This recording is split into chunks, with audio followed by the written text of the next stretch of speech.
এখন থেকে আপনার প্রিয় সিরিয়ালগুলো ফ্রিতে দেখুন এক্সক্লুসিভলি শুধুমাত্র সান নেক্সটে। এখনই অ্যাপ ডাউনলোড করুন। তোমাকে এরপর থেকে তোমার পথে একাই চলতে হবে ঈশা। আজ থেকে আর তোমার পাশে দাঁড়াবার মতো কেউ নেই।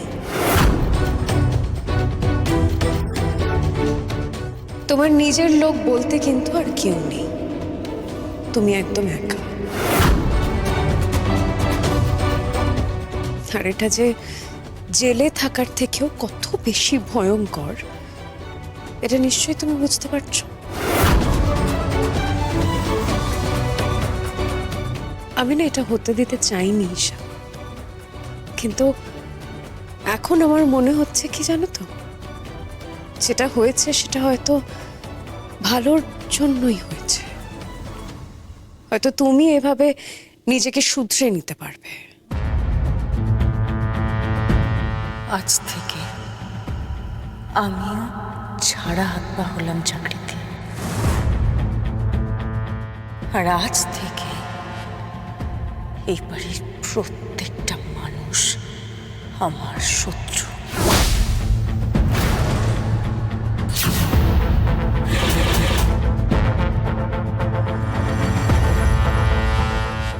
আজকে আমার সাথে যা হলো এর আমি বদলা নিয়েই যাব।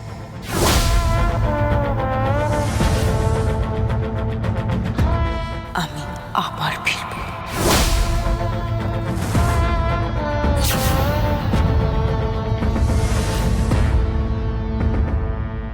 ঈশা, বেরিয়ে যাও এখান থেকে।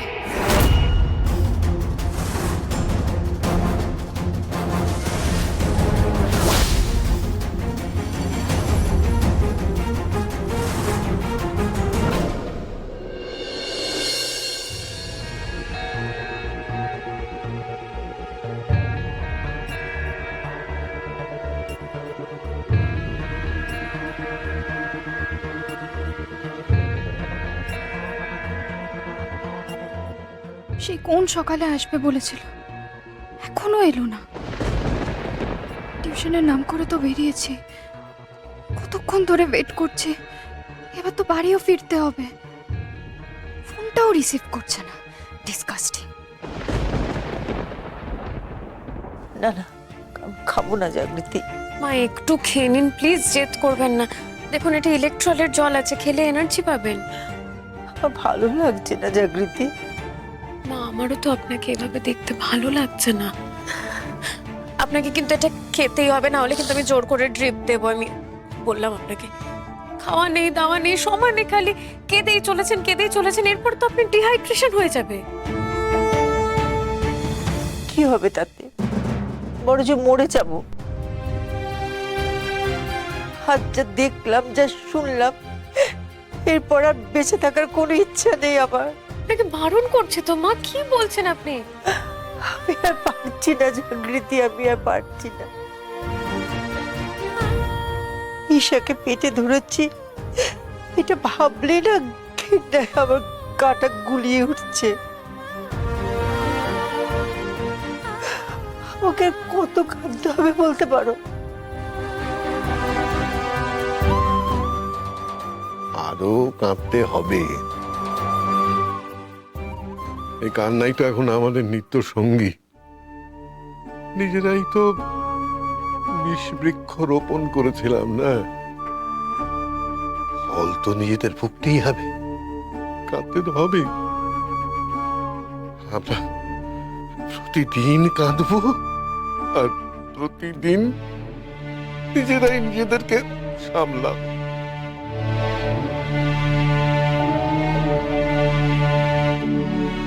ওই দুটোকে তো আমি জন্ম দিয়েছি, ওদের আমি মানুষ না, অমানুষ তৈরি করেছি গো, অমানুষ তৈরি করেছি।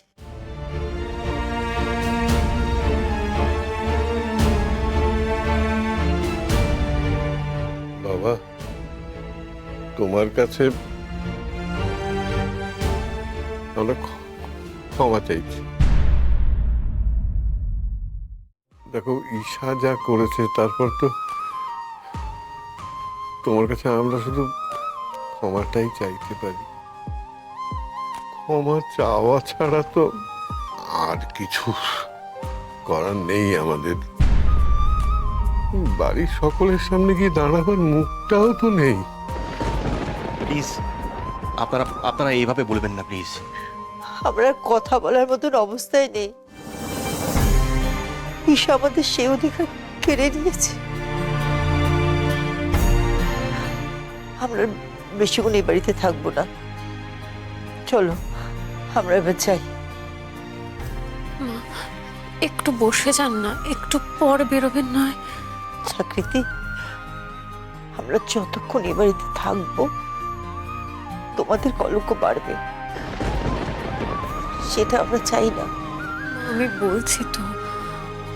না না চাকরিতে, আমরা উঠি। ঠিক আছে তাহলে আমি একটু এগিয়ে দিই। চল। তুমি বরং আমাদের একটা ট্যাক্সি ডেকে দাও, আমরা চলে যেতে পারবো।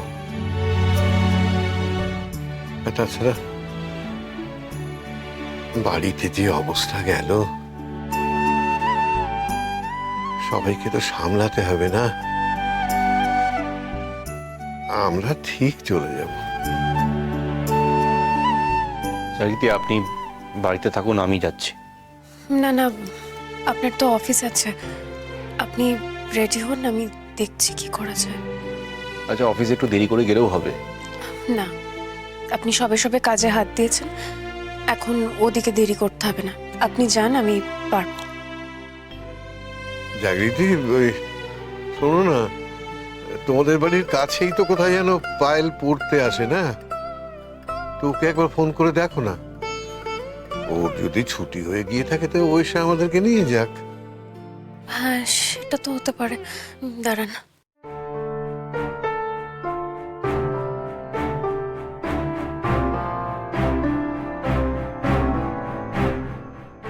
বিজি বলছে, একটু পরে ফোন করছি তাহলে।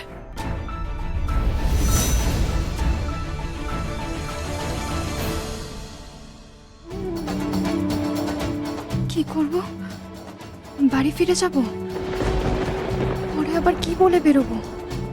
আর আমি যদি মিথ্যে কথা বলে বেরোই, বাবা মায়ের কাছে ধরা পড়ে যাই তাহলে? না না না না, যাই হোক, আজ আমি দেখা করেই যাব।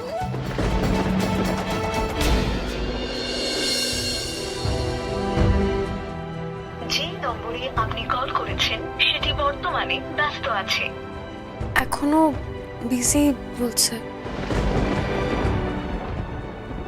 জাগৃতি, আজকাল পায়েলকে নিয়ে বড় দুশ্চিন্তা হয়।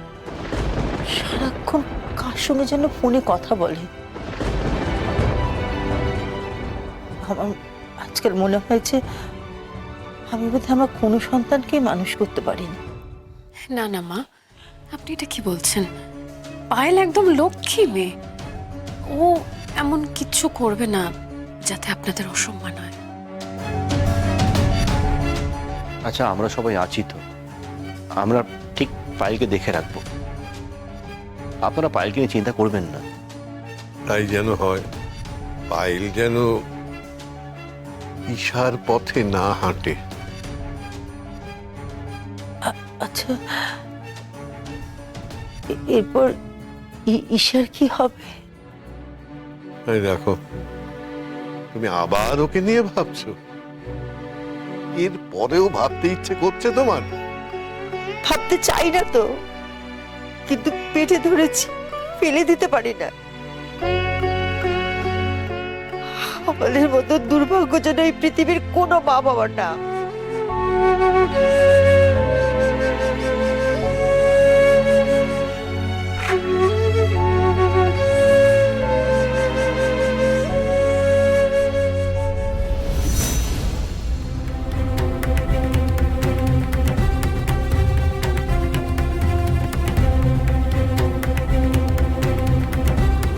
আমার ডায়াগনোসিস বলছে আপনি প্রেগনেন্ট নন।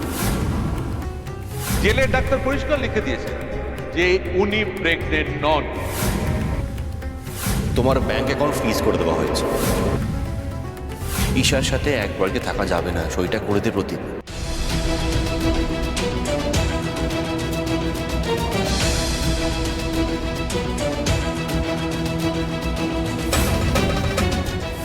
আজ থেকে আর তোমার পাশে দাঁড়াবার মতো কেউ নেই।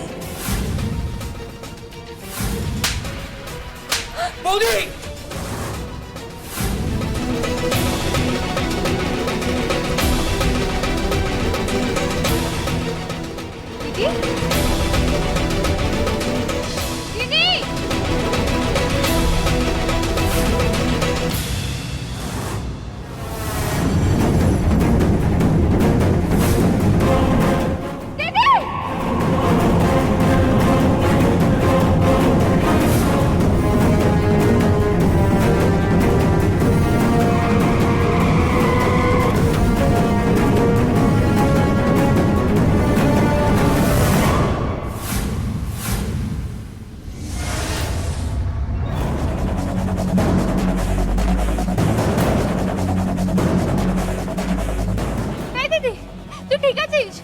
এই দিদি, কথা বল না দিদি।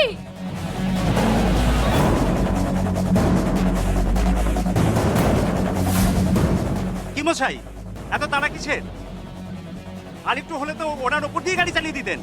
আরে না না, ওনার তো কোনো দোষই নেই। আজকে ওই ভদ্র মহিলাই তো রাস্তা দিয়ে আনমনা হয়ে যাচ্ছিলেন। ভাগ্য ভালো উনি আজকে ঠিক টাইমে ব্রেকটা মেরেছিলেন, না হলে আর দেখতে হতো না। দিদি, দিদি চোখ খোল না দিদি।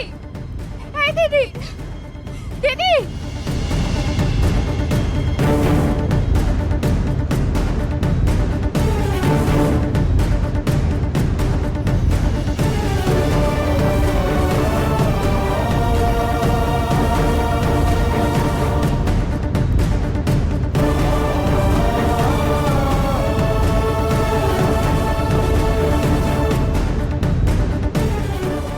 আপনারা একটু সরে যান না, একটু হাওয়াটা খেলতে দিন। দেখতে পাচ্ছেন তো আমার দিদির কতটা কষ্ট হচ্ছে।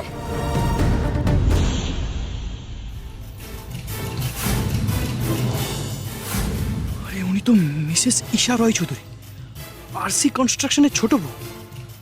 আমার কি এক্ষুনি অনিরুদ্ধবাবুদের আবার খবর দেওয়া উচিত? কি ব্যাপার দাদা, এতক্ষণ ধরে কি ভাবছেন আপনি? অন্যায় করেছেন তো ভরপাই করুন। আরে ম্যাডামকে ধাক্কা তো আপনি দিলেন, ওনাকে হসপিটালে আপনাকেই নিয়ে যেতে হবে। যান, নিয়ে যান, না হলে আমরা কিন্তু পুলিশে খবর দেবো। আরে আমি কি একবার ওনাকে নিয়ে যাবো না বলেছি? আরে আপনারা ওনাকে হেল্প করুন। আরে আপনারা ওনার গাড়ি তুলুন তুলুন। এই জানা, আপনারা ধরুন ধরুন, ওনাকে ধরুন। এই যাও যাও যাও।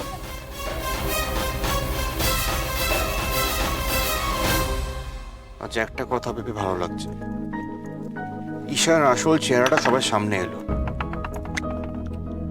সবাই জানতে পারলো যে ঈশার মতলবটা কি। এটাও সত্যি যে প্রতীক অনেকটা ভেঙে পড়েছে, ওপর দিয়ে অনেকটা ঝড় গেল। প্রতীকের সময় লাগবে এর থেকে বেরোতে, কিন্তু ঈশাকে না আটকালে আরো বড় বিপদ হতে পারত। আর এই বিপদের হাত থেকে মুক্তি পেয়েছি আমরা শুধুমাত্র আপনার জন্য, আপনার ধৈর্য আর আপনার বুদ্ধির জোরে। বিশ্বাস করুন অনুরোধ, যেটা আজ হয়েছে না, সেটা আমার করার একেবারেই ইচ্ছে ছিল না।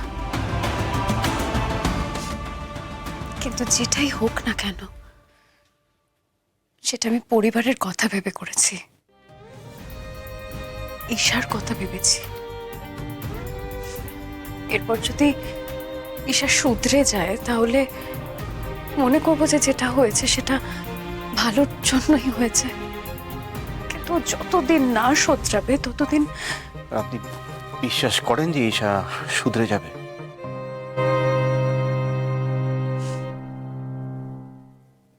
ঈশা তো সবকিছু হারিয়েছে অনুরুদ্ধবাবু। যেই মানুষটা তার সবকিছু হারিয়ে ফেলে না, সে কিন্তু আবার নতুন করে নিজেকে গড়ে পিঠে তোলে। আর এই নতুন করে নিজেকে গড়ে ফিরে তোলার সময় যে ভালোর পরিমাণের থেকে খারাপের পরিমাণটা বেশি হবে না, তার গ্যারেন্টি আছে?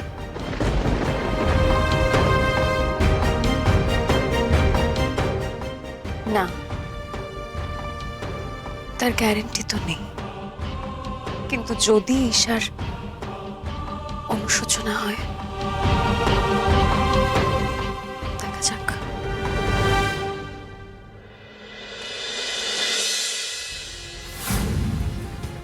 তুই বাড়ি থেকে বেরিয়েছিস কেন দিদি? ওই বাড়িতে তো বাবা গেছে তোকে দেখতে। কোথায় যাচ্ছিলি তুই? ওর সাথে কথা বলিস না পায়েল। আমি খুব খারাপ একটা মেয়ে, জঘন্য, নীচ, মিথ্যাবাদী, যে সবার কাছে ধরা পড়ে গেছে। আমি আমি এভাবে বাঁচতে চাই না। কি বলছিস তুই এসব? ঠিকই বলছি, আমি আর ওই বাড়িতে থাকছি না। প্রতীক প্রতীক আমাকে ডিভোর্স দিয়ে দিয়েছে পায়েল। ও ডিভোর্স পেপারে সাইন করে দিয়েছে, সাইন করিয়ে আমায় ধরিয়ে দিয়েছিল। আমি আমি খুব খারাপ রে। আমার কাছে জানিস টাকা পয়সা নেই, অ্যাকাউন্ট ফ্রিজ করে দেওয়া হয়েছে। আমি তো মিথ্যেবাদী, এগুলো তো করাই উচিত আমার সাথে, তাই না? আমি এখন ভিখিরির মতন রাস্তায় রাস্তায় ঘুরে বেড়াচ্ছি, আমার মাথা গোজার জায়গাটা পর্যন্ত নেই। আমার এভাবে বেঁচে থেকে লাভ নেই পায়েল। দেখ, আমার নিজের বলতে এখন আর কেউ নেই। আমার না মরে যাওয়াই ভালো, আমার বাঁচার দরকার নেই, এর থেকে মরে যাওয়া অনেক ভালো। চুপ কর দিদি, এরকম আজে বাজে কথা একদম বলবি না। তুই বুঝতে পারছিস না, তুই আমার জায়গায় থাকলে তুই বুঝতে পারতিস আমি কি সিচুয়েশনে দাঁড়িয়ে আছি। এইভাবে না আমার বেঁচে কোনো লাভ নেই রে, এর থেকে আমার মরে যাওয়া ভালো। আমি কি করে মরবো? কি করছিস কি? তোর কি মাথাটা খারাপ হয়ে গেছে? ছাড় দিদি, এরকম করিস না প্লিজ। আরে এ তো মহা বিপদে পড়া গেল। উনি যদি আমার গাড়িতে ভুলভাল কিছু একটা ঘটিয়ে ফেলেন, তাহলে তো বাজে ফাঁসবো আমি। পায়েল, আমাকে মরতে দে, আমার ভালো লাগছে না। কেন বাঁধা দিচ্ছিস বুঝতে পারছি না। কি বলছিস তুই? একটু শান্ত হ না। পারছি না তো শান্ত হতে। কি করে শান্ত থাকবো বলতো? শোনা যাবি না বাড়িতে। কি করছিস দিদি? আপনি ওনাকে সামলান। আরে এক্ষুনি তো কোনো বড় সড়ো বিপদ ঘটিয়ে ফেলবেন। চেষ্টা তো করছি দিদি, এরকম করিস না প্লিজ, শান্ত হ। তোকে আমি কোনো ভুলভাল সিদ্ধান্ত নিতে দেব না, তোর কোনো ক্ষতি হতে দেব না আমি দিদি। ছেড়ে দে আমাকে, আমায় আটকাস না পায়েল, ভালো লাগছে না আমার। তুই শান্ত, এরকম করিস না প্লিজ। কেন বাঁচাচ্ছিস আমাকে বলতো? কেন বাঁচাচ্ছিস? আমার মতন একটা খারাপ মানুষকে বাঁচিয়ে তো কোনো লাভ নেই।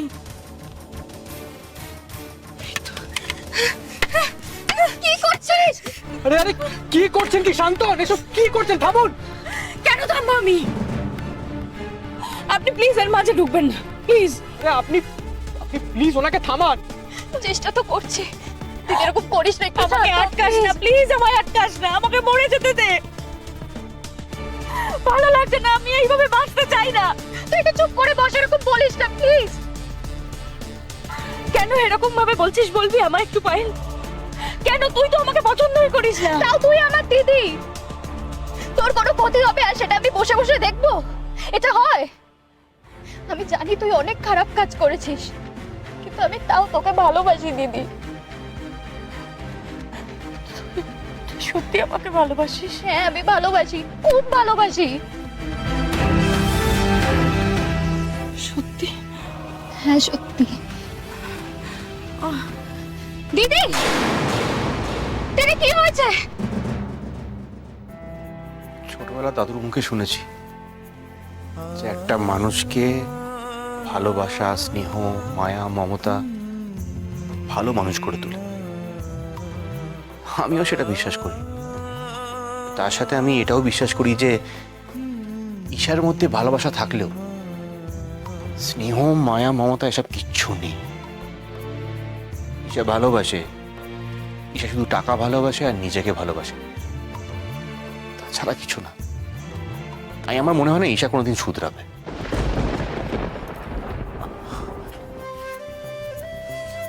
অন্নদাবাবু, আপনি একটু আসতে বলুন। এই পাশের ঘরে তো মা বাবারা রয়েছে, যদি শুনতে পায় তাহলে কিন্তু খুব খারাপ পাবে। আজকে যা হয়েছে ওনারা ভীষণভাবে কষ্ট পেয়েছেন। আপনি ছেড়ে দিন না, ঈশার ব্যাপারে কথা বাড়িয়ে আর কোনো লাভ নেই। আমিও ঈশাকে নিয়ে কোনো কথা বলতে চাই না জাগৃতি, বিয়ের পর থেকে ওই বাড়িতে এসে যা যা করেছে, তারপর অনুব্রতবাবু, আমি সবটাই মানছি, সবটা, কিন্তু ঈশাও তো ওনাদের সন্তান।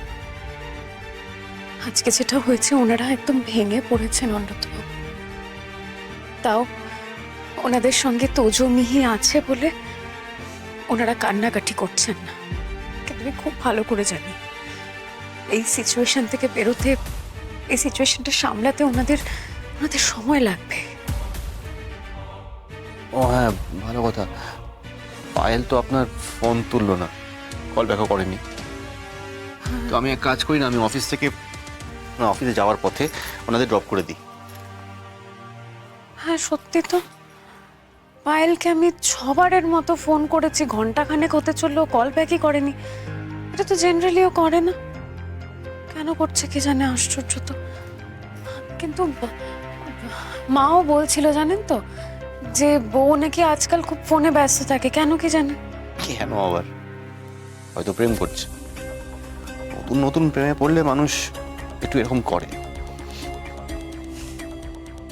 সে করলে করুক গে, কিন্তু ছেলেটা ভালো এবং সৎ হওয়া দরকার, তাহলে আমার কোনো আপত্তি